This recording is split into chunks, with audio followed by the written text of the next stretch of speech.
3, 2. Hello everyone, and welcome back to the channel. So on today's episode, I'm going to be talking to you guys about my camp kitchen, the setup we've got for our overland build. I'll be going over some of the things. Primarily the stoves are going to be the main point, your cook surfaces, because that is the center of any great kitchen, is the cooktop. I'm just going to kind of show you guys some of the other things that I take with me, give my thoughts on some of the more glampy things of what I have, and go from there. So the first thing I want to talk about is stoves. When you get into camping, backpacking, overlanding, and you start looking around, there are so many options. There's a lot of good ones. There's a lot of bad ones. The price range is just all over the place.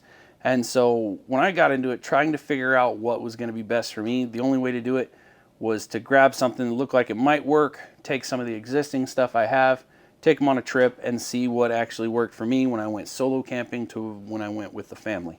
And I was kind of surprised at some of the things that I would have actually taken with me, even on a solo trip. So with that out of the way, let's jump into this. I broke down the camp stoves that I have into a couple different categories. You have your ultralight, which is going to be like your Emberlit fire ant. All you do is take leaves, dry grass, twigs, sticks. You can put some bigger stuff once you get some coals going. But you could put like a 16-inch skillet on this thing and it still will cook like nobody's business. It gets a huge flame out of this thing. That stays in my bug out bag for the most part, which is really just a camping bag.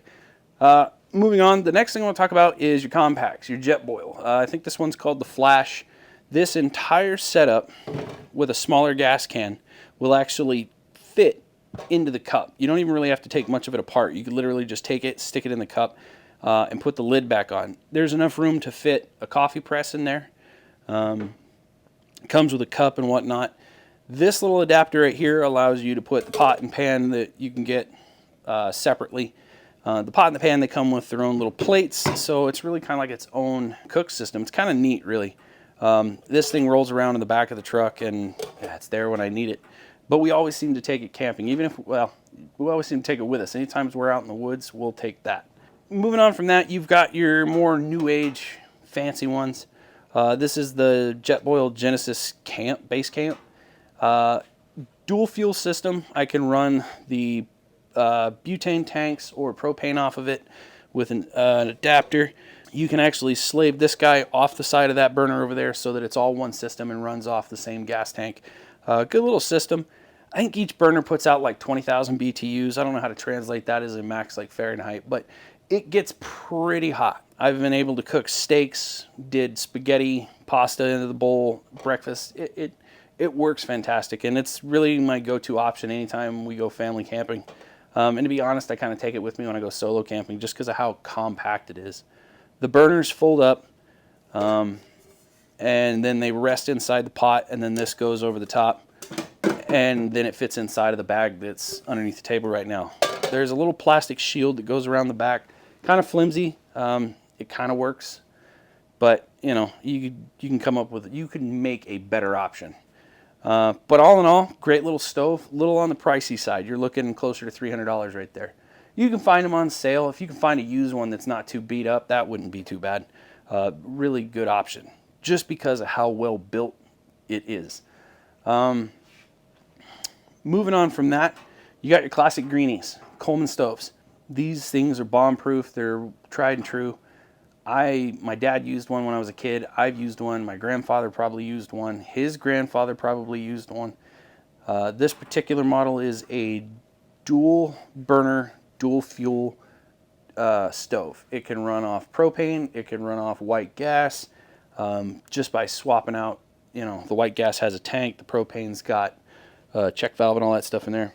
But what makes this option better than the other options is because it's been around so long, there's all kinds of aftermarket for it. For example, this little oven.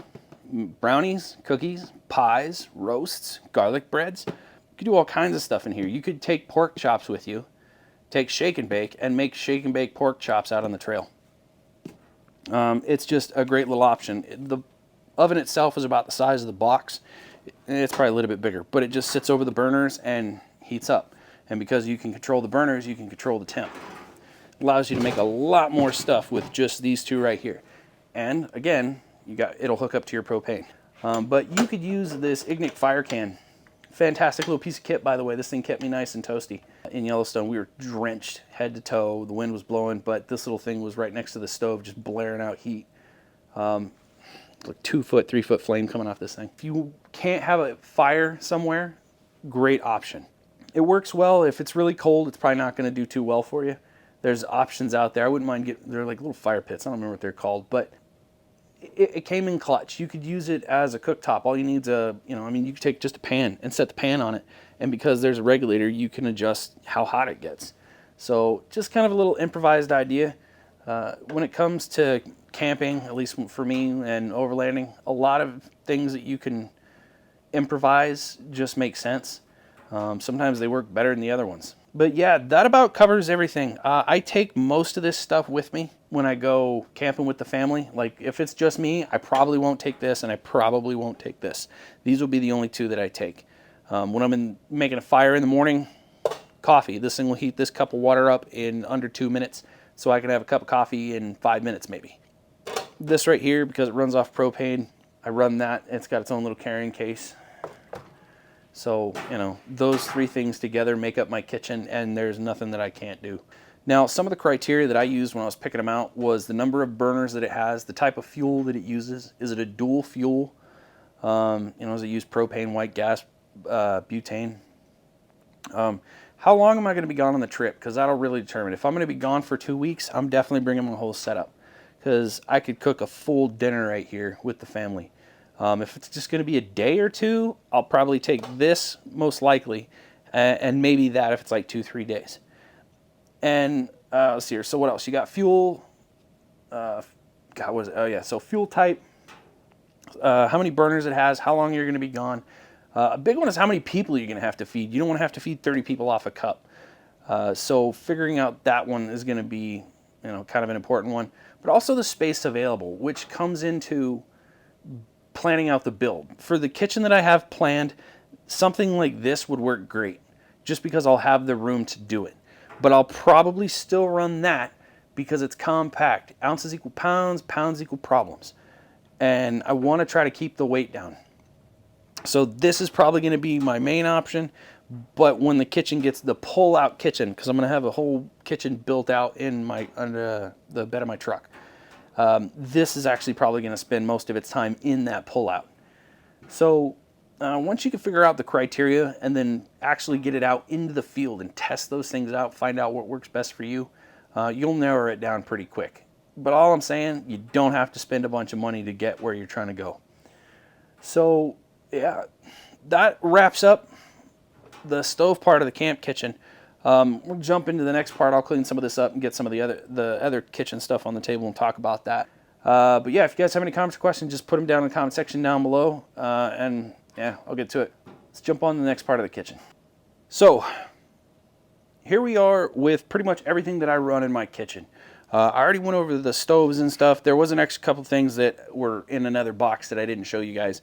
But that's really just kind of the plates. They're making a ton of noise. Just got some old kids plates. These right here, God, I'm pretty sure we got these for free. You guys would not believe how much camping stuff in general that you guys can get for free from Amazon if you just do the reviewer program. You get all kinds of free stuff.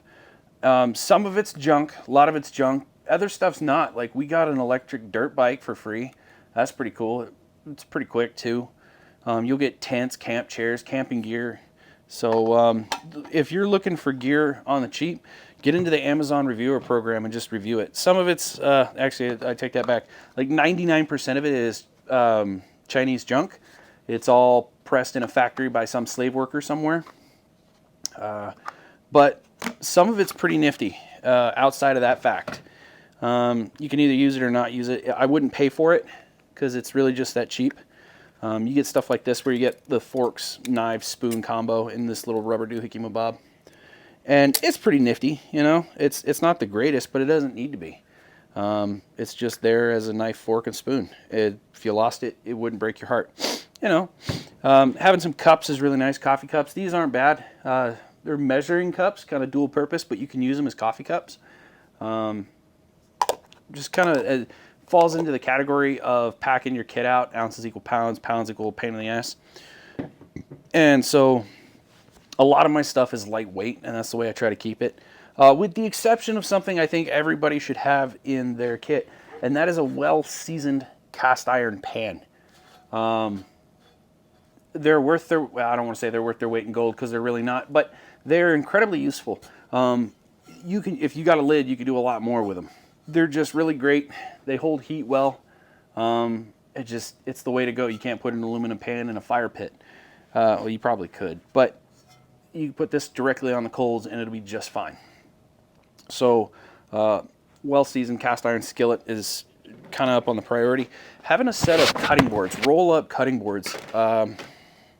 Yeah, we keep them, we use them. They work really well. They save a lot of space and a lot of weight. Like I said, I went over all the kitchen stuff.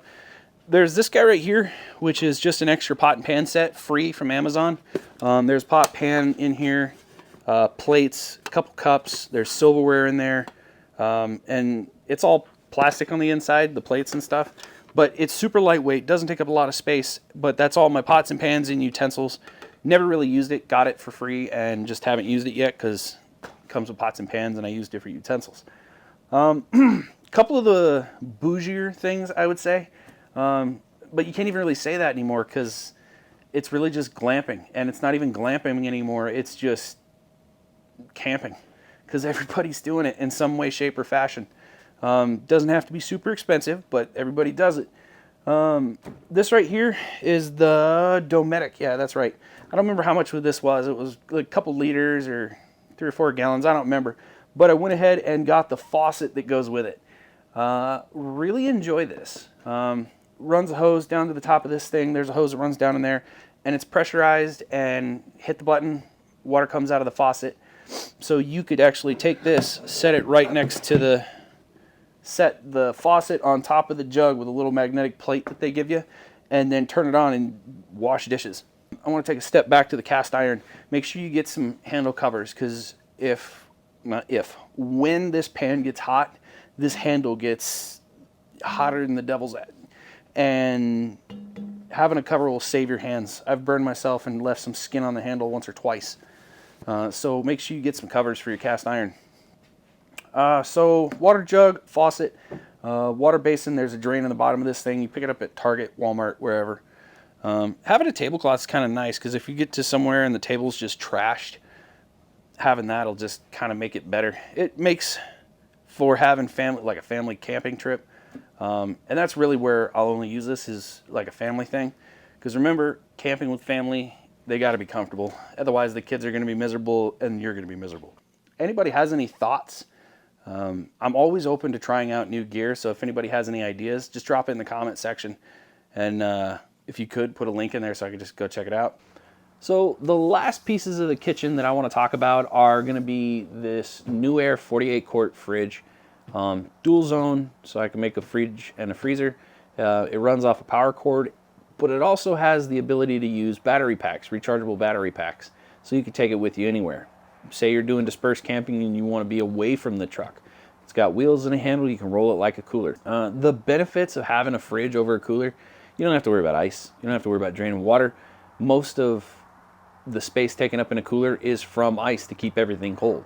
You don't have that problem with a fridge, especially with a dual zone fridge when you can make stuff ice cold with the freezer part of it. The panels over there to control all the temperatures. There's a bottle opener right here. It obviously has its wheels and its pull-out handle. There's a little cutting board right here that you just put in this little recess right here up top, and you got a cutting board, flat surface. There's some cup holders up top. I wouldn't really call that a cup holder. That's really an indentation. I think for aesthetic more than anything else. It's got baskets in there. I'll show you guys what the inside looks like when it's plugged in. The other thing I want to talk about is the Dometic system that I have right here. The faucet and the jug. I don't know how much this is. It's like 4 gallons, 5 gallons, something like that. I love this thing. This thing's great. It makes it so much easier to wash dishes, to wash my hands, especially when the kids are having s'mores. They don't have to walk off in the night to go find a spigot at the campsite. It's all right there. It makes everything so much easier. And when you're camping with your family, comfort just makes the trip so much better. Check out the Instagram. It's _dads, it's one word, _adventure on Instagram.